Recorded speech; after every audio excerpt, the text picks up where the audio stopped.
It's such an interesting thing because your now reality really has your attention. It does. We were watching Jerry and Esther this week. They moved into their new house in San Antonio. After 5 years of construction, very slow moving construction. And they've been perfectly happy with the slow moving construction because they've never been there anyway, hardly. And so, but finally, Jerry says, let's get this done. So they set a move-in date and in they moved. And as Esther is walking around, she is just knocked over at the beauty of the place. It is everything that they have been dreaming about, and it is the combination of all the little things they've been picking and choosing and picking and choosing and picking and choosing. But to see it all assembled is sort of like what it must be like for you when you finally let go of your resistance and go into your vortex and find everything that you've been asking for there all at once. So they walked in and oohed and awed. Esther said it was a jaw-dropping experience and took 4 days to get her mouth shut because it was really, really amazing. But they were assigned by someone in charge of this last construction to give a punch list. And so Esther is walking around with her tape recorder looking for things to put on the list that they can tend to in the 5 months that they will now be away. They were there 9 days, and during the 9 days, Jerry and Esther made a very large list of nothing very important, but lots and lots and lots and lots of details. It was fun at first. And then Esther started noticing, somebody knocked a ladder through one of the shoji doors. That bothered her.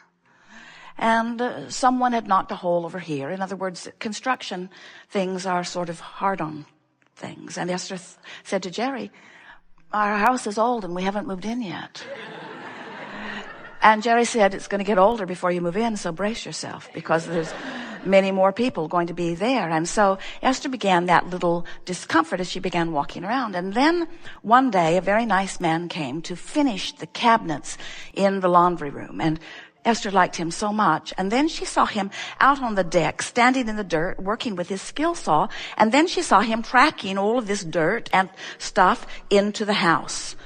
And she said to him nicely, I'm going to get a broom so we can clean up these rocks so that we don't step on them and mark the floor.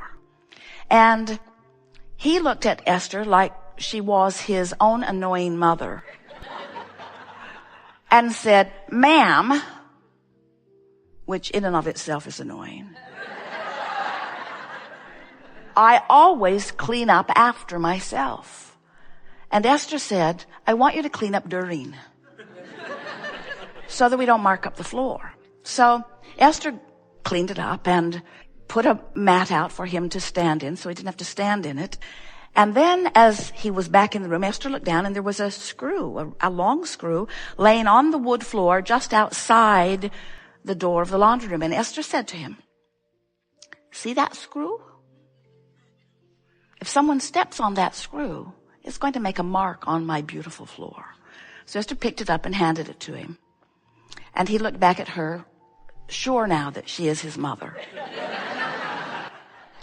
And didn't say anything. And Esther said, well, I'm going to take off.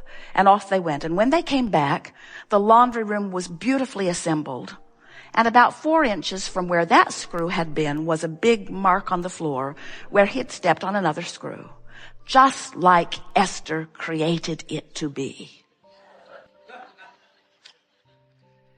Esther said to Jerry, look, I pointed that out to him. I told him what would happen, and look what happened. And Jerry looked at Esther and did not say a word.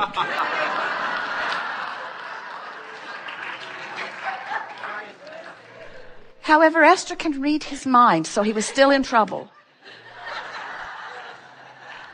At which point Esther said, I hate law of attraction. I was happier before I knew that I am the creator of my own reality. It could not have been a better creation. But wait, it gets better.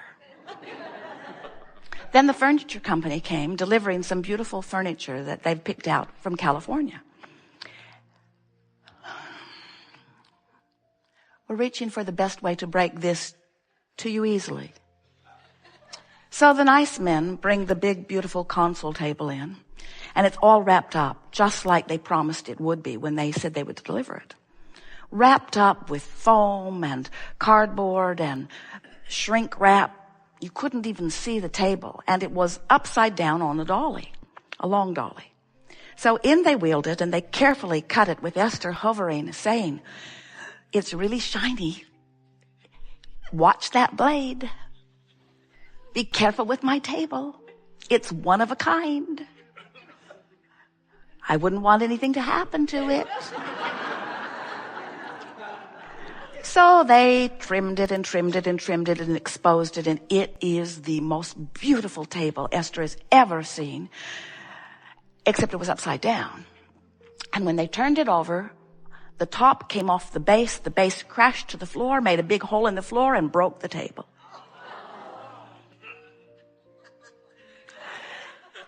Esther said something that would need to be edited out of this recording if we told you. And Jerry said something that would have to be edited out of this recording if we told you. And then Jerry disappeared for 2 hours. Esther called him on the phone and called him a coward. And then Esther proceeded to say to the men who had no blood in their head at all, they were green then white.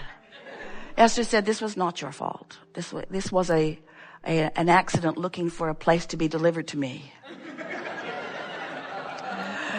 This was not your fault. The top should have not been assembled. 4 little screws were all that were holding it. It was too much weight to be turned over. There were no instructions on it, but all of that is irrelevant. What is relevant is that in an environment of hovering and worry, in an environment of we need to be careful because something could go wrong, in an environment of expectation of things going wrong, things have to go that way. And Esther still hates the law of attraction. In other words, she thinks, she doesn't really, but wouldn't it be nice if everyone could anticipate everything that you've got going on vibrationally and compensate for it, so that you never have to experience the full wrath of your own creation? But it doesn't work that way, does it? In other words, things happen as you expect them to be. Expectation is the name of the game. In other words, now Esther is right when she says, I wouldn't expect things to go wrong if things didn't go wrong. She's not wrong about that, of course. Sloppy people, uncareful people, people that don't know better, train you into your vibrational patterns. But that's really beside the point, because you cannot control all of those uncontrollable things. You can't get out ahead of everyone that's involved with you and teach them the way that you want them to behave so that you don't have to clean up your vibration. You've got to clean up your vibration.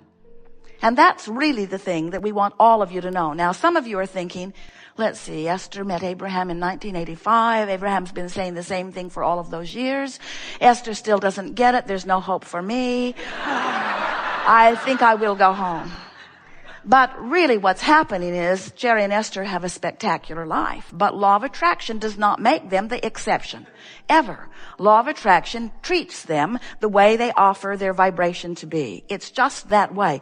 You just cannot ask for something different from what you expect. And so this Art of Allowing workshop is really about, the conversation that we want to have is really about training yourself into vibrational alignment with who you really are and what you really want.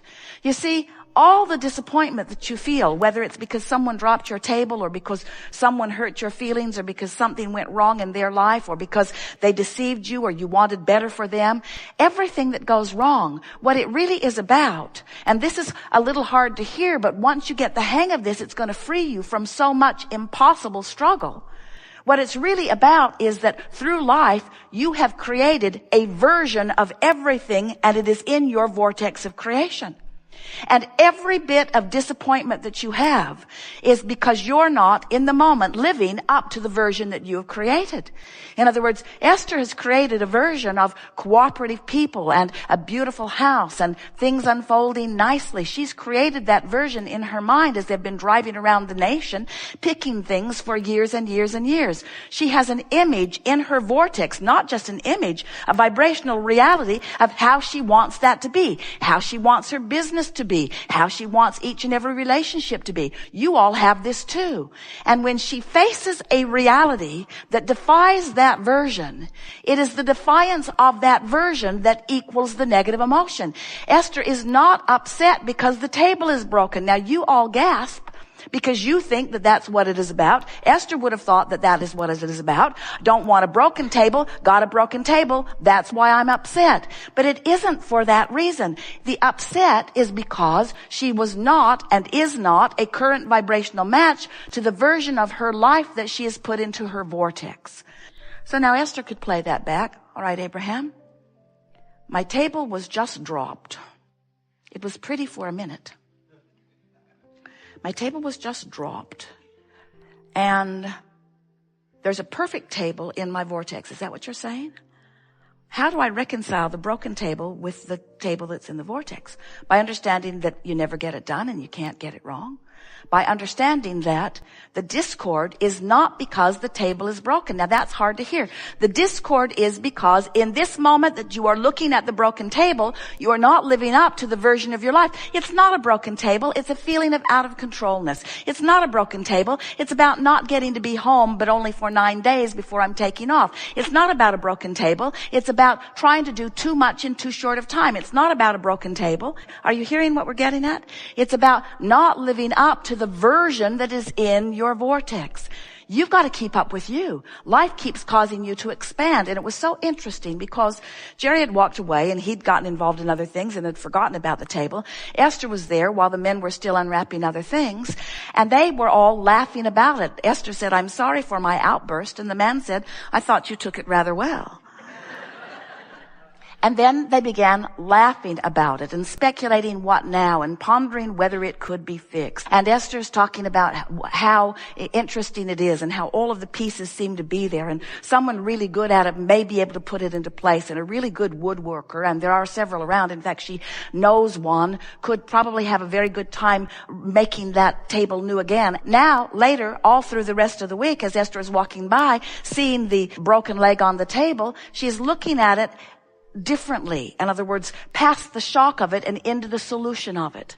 And that's really what we want to come around to fast. Of course, you're going to take a hit when things don't go the way you want them to. But the thing that you want to remember is that the only reason that anything ever feels bad is because there is a version of everything that you have been involved in, including you, the creator of you, involved with your money, you involved with your lovers, you involved with your relationships of all kind, you involved with your work, you involved with every aspect of life. There is a version of that is offering a very powerful vibration, and when you don't resonate in alignment with it, you feel the discord of it, period. It's never about a table broken. It's only, always, only, always, only, always, ever, always, only, ever, always. It is always, always, always, always, always, always, always about your vibrational relationship with who you are, period. That's all. That's all. We have enjoyed this interaction immensely. There is so much love here for you. The appreciation we feel for that which you are and that which you have and are living, and most of all for that which you really are in this vortex, of that which you have allowed us to become through the details of that which you are living. The appreciation that we feel is resounding through the boundaries of this boundaryless universe.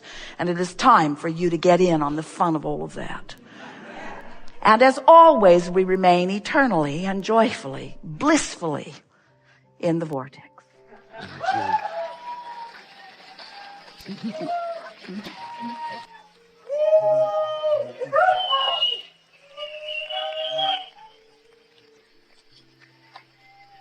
Hey. Thank you, folks.